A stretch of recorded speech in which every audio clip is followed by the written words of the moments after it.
النهاردة عندنا ملخص أعظم فيلم في تاريخ السينما. الفيلم فيه مشاهد دم كتير، فاللي بيخاف يطلع بره. اللي بيخاف يطلع بره. ده الدون كورليوني، كبير عائلات كورليوني لتجارة كل حاجة حرام ما عدا المخدرات، عشان حرام. عنده 4 أولاد: سوني وده العفاجي المتهور الأهوج بتاعهم، وتوم المتر بتاع العيلة، مايكي ده الطفل المدلل والعاقل بتاع العيلة، فريدو وده على باب الله ملوش دعوة بالسكة، ملوش دعوة. بيبدأ الفيلم ببونا سيرا بيحكي قصة بنته وإنها مشيت في طريق البلحة المعمعة وعرفت شاب وأخدها لصحابه عشان يعملوا عليها حفلة وكده. صوتت وقالت لهم لأ، واحد واحد، فقاموا ضربوها على مناخيرها، وهو عايز بعوضة ياخد لها حقها، أقصد الجاد فازر، وعشان الجاد فازر في فرح بنته ما بيرفضش طلب لحد فوافق. بتيجي وقت الصورة الجماعية، ولكن الدون فيتو لما مش بيلاقي ابنه مايكل مش بيرضى يتصور. بيوصل الدون برزيني وده كبير عائلات برزيني لتجارة المخدرات، وبنت الدون بتلم النقطة. بيروح سوني لشوية ناس عمالة تاخد أرقام العربيات، وبيعرف إنهم من الحكومة الفيدرالية فما بيقدرش يتكلم. بيدخل مايك ومعاه عروسة المولد، بيقابله أخوه المتبني توم وبيعرفه على العروسة ويقولوا الآنسة صاحبة الصون والعفاف كاي آدمز. أيوة اتأكدت، أصل الحاجات دي مش مضمونة الأيام دي. بيوصل كاظم الساهر بتاع إيطاليا، بيكون عايز خدمة من الدون وانه ياخد دور بطولة في فيلم، ولكن المخرج بيرخم عليه ومش عايز يديهاله. ومعلش بس دقيقة صمت علشان المشهد الجاي ده جامد جدا. You can act like a man. What's the matter with you? Is this how you turn out a Hollywood Pinocchio that cries like a woman? What can I do? What can I do?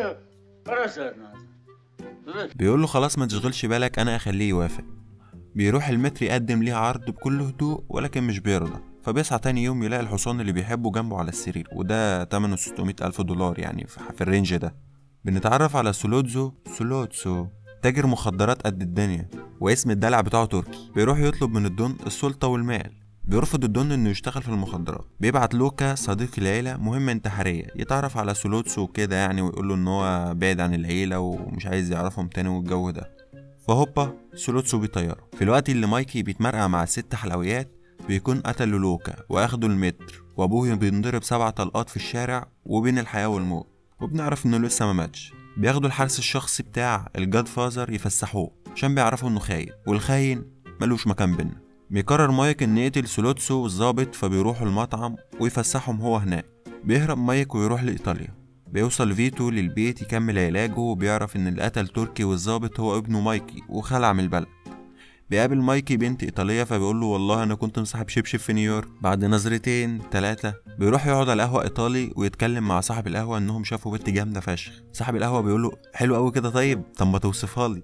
قال له لابسه مبيتي وحاطه شريطه في شعرها، فبيعرف انها بنته وبتنرفز وبيقوم. فمايك بيقول له يا عمي انا لفيت كتير وما لقيتش في جمال ودلال صاحبة الصون والعفاف الانسه ايه، وطالب ايديها منه. بياخد علبة الشوكولاتة الايطالي ويدخل يسلم على العيلة وعلى العروسة ان اخته انضربت، فبيجري عليها في عربية بتزنق عليه، وبيطلع ناس يعملوا منه مصفى. في الوقت ده في ايطاليا مرات مايكي بتفرقع وبيتعمل من فخادها بانيه. ابوه بيعمل اجتماع مع كبار العائلات في البلد ويعمل هدنة، وبيقبل ان هو يتاجر في المخدرات، وهي لو حلال ادينا بنشربها ولو حرام ادينا بنحرقها. بيعرف ان الدون برزيني هو اللي ورا ده كله.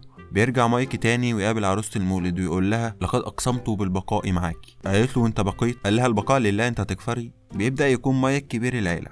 في الوقت ده بيموت كورليوني وهو بيلعب مع ابن مايكي. بيحضر سبوعه ابن اخته. في الوقت ده بيكون بيخلص على كل كبارات العوائل ال5، وبيخلص على كل الخاينين علشان الخاين ملوش مكان بينا.